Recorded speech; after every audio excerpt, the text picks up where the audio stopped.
মৌলি এবার বাড়াবাড়ি করে বানি সিঁদুর মুছে দিতে গেলে বানি তখন থাপ্পড় মেরে মৌলির গালের দাঁত ফেলে দেয়। হ্যাঁ বন্ধুরা, এমনটা হতে চলেছে আজকের পর্বে। বিস্তারিত জানতে ভিডিওটিতে লাইক দিয়ে চ্যানেলটিকে সাবস্ক্রাইব করে পুরো ভিডিওটি তোমরা দেখতে থাকো। গল্পের শুরুতে আমরা দেখতে পারবো বিদ্যুৎ বলতে লাগলো, কি বলছিস বানি, তোর আবার সন্তান হবে? তাহলে তাহলে আমার মানে মামামের কি হবে? আমার তানিয়ার ভাগ কম পড়ে যাবে। আমার তানিয়াতে আর আদরের ভাগ তো সব থেকে কম হয়ে যাবে। আমার তানিয়াকে কে দেখবে? না না, আমি আমার তানিয়াকে খুব ভালোবাসি। তখন বিদ্যুতের মা বলতে লাগলো, এ বানি শুন, আমি আমার নাতনিকে অনেক ভালোবাসি। আমার নাতনির যদি কোনো অযত্ন হয় তাহলে আমি তোকে ছেড়ে কথা বলবো না। কি বিদ্যুৎ ঠিক বলছি তো? বিদ্যুৎ তখন বলতে লাগলো, আমি আমার তানিয়ার জন্য সব কিছু করতে পারি, আমি আমার তানিয়াকে কিছুতে এখানে রেখে যাব না।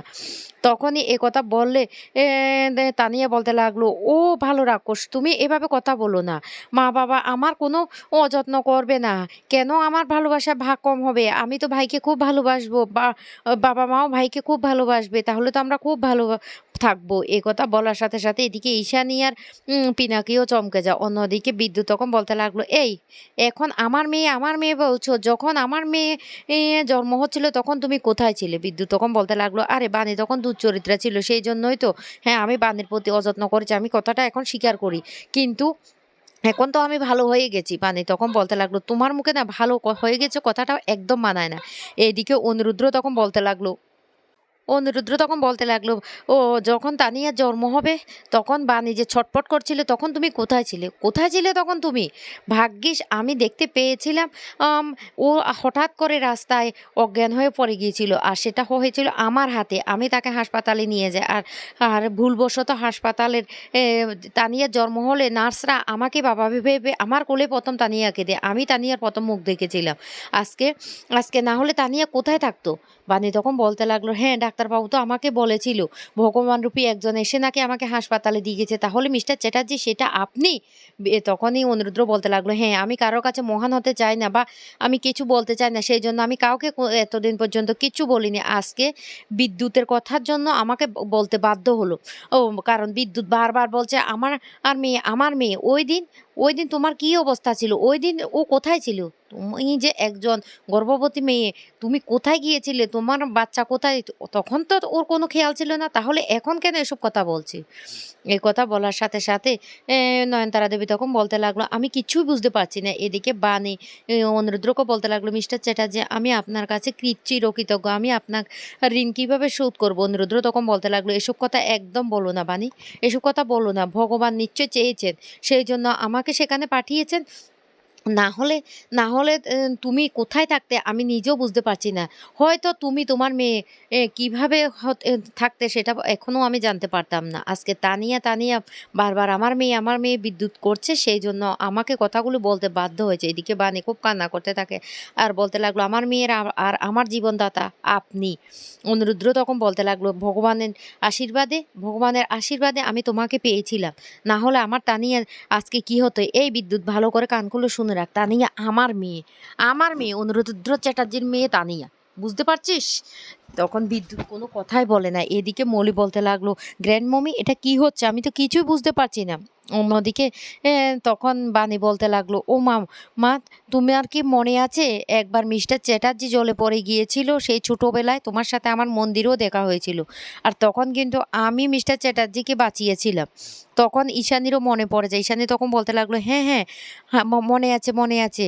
তো বানি তখন বলতে লাগলো, মা তুমি আমাকে আশীর্বাদ করেছিলে আর বলেছিলে তোমার না আমার অনেক চেনা চেনা মনে হচ্ছে। নয়নতারা দেবী তখন বলতে লাগলো, এই বানি আবার মিথ্যে মিথ্যে গল্প বানানো শুরু করে দিয়েছে।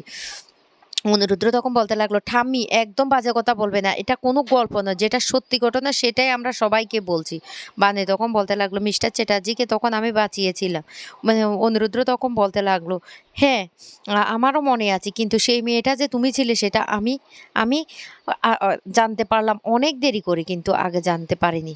তারপর বানি বলতে লাগলো, তোমার সাথে এরপরও আমার দেখা হয়েছিল। তখন ঈশানী মনে করতে থাকে আর বলতে লাগলো, হ্যাঁ হ্যাঁ মন্দিরে দেখা হয়েছিল। ঈশানী তখন বলতে লাগলো, বানি বানি তুমি তাহলে অনিরুদ্রকে বাঁচিয়েছিলে? বানি তখন বলতে লাগলো, হ্যাঁ আমি মিস্টার চ্যাটার্জিকে বাঁচিয়েছিলাম। এরপরে বানি আরও অনেক ঘটনা ঈশানীকে বলার চেষ্টা করে, আর অনিরুদ্র তখন বলতে লাগলো, ভগবান হয়তো চেয়েছে, সেজন্য অনেকবার বানির সাথে আমার দেখা হয়েছে। পিনাকি তখন বলতে লাগলো, এই ঈশানী তোমার কি খেয়াল আছে? তোমার খেয়াল আছে? তোমাকেও কিন্তু বানি বাঁচিয়েছিল, বাঁচিয়ে তারপর বাড়িতে ফিরিয়ে নিয়ে এসেছিল। তখনই এই ঈশানী বাণীকে জড়িয়ে ধরে কান্না করে বুকে টেনে নেয় আর বলতে লাগলো, তুই তাহলে সেই বাণী? বিশ্বাস কর, আমি না তোর কাছে চিরকৃতজ্ঞ। তুই আমাদের অনুরুদ্রকে বাঁচিয়েছিস, আমাকেই বাঁচিয়েছিস। পিনাকি তখন খুব খুশি হয়ে যায়। নয়নতারা দেবী তখন বলতে লাগলো, ঈশানী, ঈশানী তুমি কেন এমনটা করছো? তোমার একটা স্ট্যাটাস আছে, তুমি রায়বাড়ির পুত্রবধূ, তুমি কোথাকার ফুটপাতের একটা মেয়ের কথা বানিয়ে বানিয়ে গল্প বিশ্বাস করছো? দাদু তখন বলতে লাগলো, এখন এখন তাহলে মিথ্যে গল্প বানিয়ে বলা হচ্ছে? অনিরুদ্র তখন বলতে লাগলো, না দাদু, কোনো কথাই মিথ্যে গল্প বানিয়ে বলা হচ্ছে না। তখনই মলি বলতে লাগলো, এই তোমাদের বিয়ে হয়েছে কিনা তারও ঠিক নেই। কোথায় না কোথায় মন্দিরে গিয়ে নাকি বিয়ে করেছো, তার কোনো ঠিক ঠিকানা নেই। আর এখন লজ্জা করছে না? তুমি আবার সন্তানের মা হতে চলেছো, কথাটা বলতে?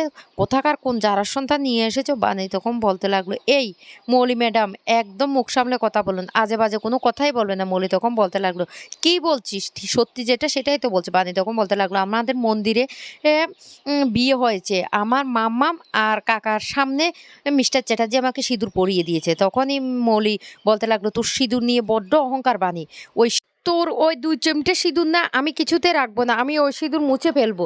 দেখ আমি কিভাবে মুছে ফেলি। এই বলে বানি সিঁদুর যখন মুছে ফেলতে যায় তখন বানি প্রচণ্ড রেগে যায় আর কষিয়ে থাপড় মারে মৌলিকে। মৌলি তখন পড়ে যায় আর মৌলির দাঁত ভেঙে যায়। আর তখনই মৌলি চিৎকার করতে থাকে আর বলতে লাগলো, ও আমার আমার এ কী করলে, এ কী করলে? তখনই বিদ্যুতের মা বলতে লাগলো, বানি তুই এতটা নিষ্ঠুর কী করে হতে পারলি? একটা মেয়েকে তুই এইভাবে ফেলে দিলি? ছি বানি, আমার লজ্জা করছে।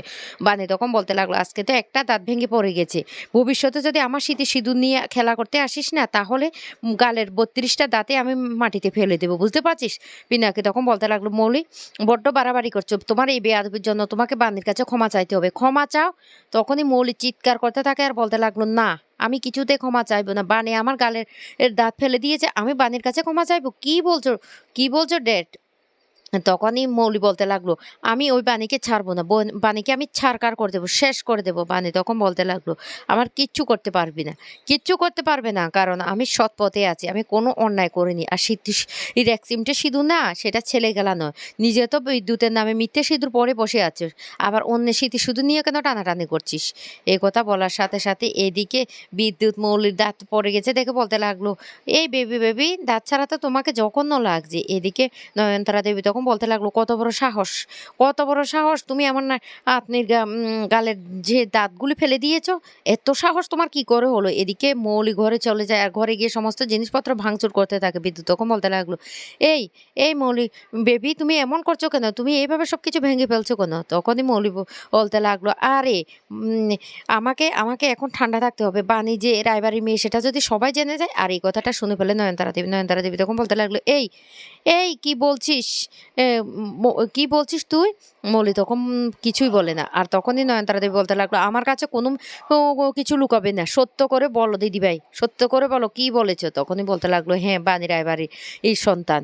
এই কথাটা বলার সাথে সাথে তখন বলতে লাগলো, ডিএনএ টেস্টের রিপোর্ট? বিদ্যুৎ তখন বলতে লাগলো, সেটা আমি পাল্টে দিয়েছি। তখনই নয়নতারা দেবী বলতে লাগলো, এত বড় সত্যিটা আমার থেকে লুকিয়ে ফেলেছো তোমরা, কি করেছো? এই বলে নয়নতারা দেবীও মৌলির গালে কষিয়ে একটা থাপ্পড় মারে আর বলতে লাগলো, এবার এবার আমি দেখো কি করি।